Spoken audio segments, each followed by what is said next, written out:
राधे राधे। सभी हरि भक्तों और वैष्णव जनों के चरणों में मेरा प्रणाम।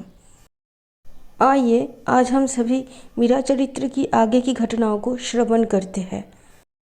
पिछले भाग में आप सभी ने ये सुना कि कैसे मीराबाई अपने सांसारिक पति भोजराज को ये कहा कि कैसे अक्षय तृतीया वाले रात को भगवान श्री कृष्ण स्वयं आए थे मीरा जी से विवाह करने।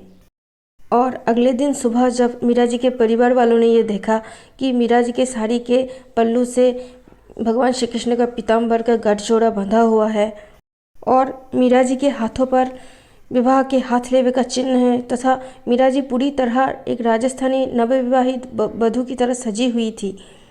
और साथ ही साथ सबने यही देखा कि जो भगवान श्री कृष्ण ने द्वारिका से भेजा था मीरा जी के लिए, जो बड़ी मतलब जो पड़ला जिसमें कि बहुत सारे आभूषण, सोने की गहने, हीरे जवाहरात आदि और बहुत सारे जो वस्त्र थे जिसमें जो कि इतने महंगे थे, जो कि उस टाइम पे मतलब मीरा जी आज से करीब 500 साल पहले आई थी, उनकी आविर्भाव हुई थी। उस टाइम पे पूरे भारतवर्ष में इतनी कीमती चीज़ कहीं नहीं मिलती थी जो कि भगवान श्री कृष्ण ने मीरा जी के लिए भेजा था। और इन्हीं सब बातों को भोजराज ने जब सुना तो भोजराज ने भी ये देखना चाहा कि जो भगवान श्री कृष्ण ने जो द्वारिका से पड़ला भेजा था जिसमें कि वस्त्र आभूषण आदि है तो वो कैसा है। तो जब उनके सामने वो पड़ला रखा गया तो फिर उन्होंने देखा कि जो भगवान श्री कृष्ण ने भेजा था उस पड़ले में उतने के उतने ही वस्त्र आभूषण हैं जितने कि चित्तौड़ से मीरा जी के लिए जो पड़ला गया था उसमें है। मतलब दोनों की गिनती सेम थी लेकिन दोनों चीज़ों में अंतर बस मूल्य का था। मतलब द्वारिका से आया हुआ पड़ले में जो चीज़ें, वस्त्र, गहने आदि थे उनकी जो कीमत थी वो चित्तौड़ के वैभव के मतलब चित्तौड़ का वैभव उसके आगे बिल्कुल तुच्छ था। तब भोजराज मतलब मीरा जी के जो सांसारिक पति थे भोजराज, तो उन्होंने सभी चीज़ों को छुआ और सब सही सही जगह पर रख दिया और उन्होंने फिर उठ कर के मीरा जी के चरणों में अपना सिर रख दिया। जब मीरा जी के चरणों में पति भोजराज ने अपना सिर रख दिया श्रद्धा से तो मीरा जी बोले, अरे ये आप क्या कर रहे हैं। भोजराज बोले कि अब आप ही मेरी गुरु है, मुझ जैसे मतिहीन को पथ सुझाकर भगवान के पास पहुंचा दीजिए, भगवान की भक्ति प्रदान कीजिए मुझे। और ऐसा बोलते बोलते भोजराज की आंखों से 2 बूंद आंसू गिर करके मीरा जी के चरणों को भिगो दिया। तब मीरा जी के हाथ सहज ही भोजराज के माथे पर चला गया और उन्होंने बोला कि उठकर विराजिए आप, प्रभु की अपार सामर्थ्य है, वो हमेशा शरणागत की लाज रखते हैं और आपको क्या भला कतरता शोभा देती है, कृपा करके उठ जाइए। भोजराज ने अपने आप को संभाला और उठकर गद्दी पर बैठ गया और फिर अपने आंसुओं को पोंछने लगा। भोजराज बोले, आप मुझे कोई सरल उपाय बताइए, क्योंकि पूजा पाठ या फिर आपकी तरह यूँ नाचना गाना, भजन गाना, मंजीरे या तंबूरा बजाना, ये सब तो मेरे से नहीं होगा। मीरा जी बोली, ये सब आपके लिए आवश्यक भी नहीं है, आप जो भी करें वो भगवान के लिए करें और जो भी करें उस काम को भगवान को समर्पित कर दे। आप जो भी करें उसमें प्रभु की इच्छा सम्मिलित है ऐसा मान करके करें। जैसे एक सेवक स्वामी की आज्ञा से अथवा उनका रुख देखकर कार्य करता है और जो भी देखे उसके हाथ की कारीगरी देखे। मतलब आप जो भी इस दुनिया में देखे उसमें प्रभु की ही हाथ की कारीगरी देखे। कुछ दिन ऐसे अभ्यास करते रहिए, फिर आपका हर एक कार्य आपकी पूजा बन जाएगी। फिर भोजराज ने पूछा, क्या युद्ध भूमि में शत्रुओं को मारना तथा जानवरों को वध करना, न्यायासन पर बैठकर अपराधियों को दंड देना, क्या ये सब भी उन्हीं के लिए करें हम।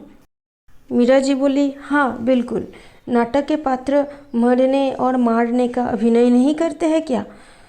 तो भोजराज बोले, नाटक में तो मरने और मारने वाले दोनों ही जानते हैं कि तलवारें लकड़ी के हैं, ना मैं मरूंगा और ना वह मुझे मार सकता है, किंतु मैं तो एक आधमन की भारी सांग लेकर लोगों के मस्तक प्रातः से सायंकाल तक ऐसे काटता रहता हूँ जैसे कि एक किसान अपनी खेती की फसल को काटता रहता है।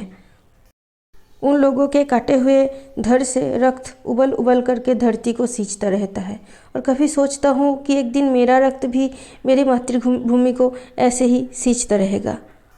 मीरा जी बोली, हाँ, उन्हीं पात्रों की भांति, उन्हीं अभिनेताओं की भांति आप भी यह समझ लीजिए ना कि ना मैं मारता हूँ और ना वे लोग मरते हैं। केवल मैं उन्हें उनके गंदे वस्त्रों से प्रभु की आज्ञानुसार मुक्ति दिला रहा हूँ। क्योंकि हमारा जो शरीर है ये एक वस्त्र के समान ही तो है। ऐसा ही तो भगवान श्री कृष्ण ने गीता में कहा है, वासांसि जीर्णानि यथा विहाय नवानि गृह्णाति नरोः पराणि तथा शरीरानि विहाय जीर्णा नन्नानि संजाति नवानि देहि।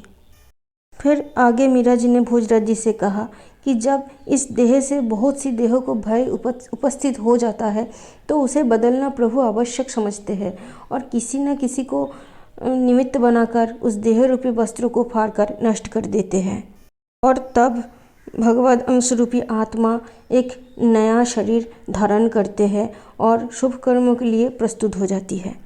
ये जो प्रभु का अंश आत्मा है, इसमें राग, द्वेष, काम, क्रोध, मोह कैसे आ सकता है? ये सब तो त्रिगुण मतलब सत्व, रज और तम इन सब का खेल है। ये जगत, ये संसार प्रभु का रंगमंच है और प्रभु ही दृश्य है और प्रभु ही दृष्टा है। अपने को कर्ता मानने की व्यर्थ बोझ किसी को भी नहीं उठाना चाहिए, क्योंकि अगर कोई कर्ता बनता है तो फिर उससे तो उसका जो भी कर्म है उन सभी कर्मों का फल भी उसको भुगतना ही पड़ेगा। तब क्यों ना मजदूर की तरह ही भगवान की इच्छा अनुसार काम किया जाए। और अगर आप कर्ता बनकर काम करोगे या मजदूर बनकर, मजदूरी तो एक ही मिलेगी ना, एक जैसा ही मिलेगा ना। इससे तो अच्छा है कि मजदूर बनकर ही काम किया जाए।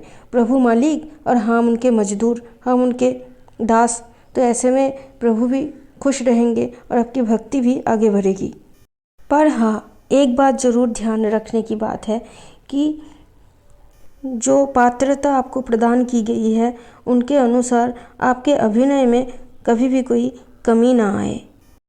तो भक्तों, आज के लिए बस इतना ही। राधे राधे।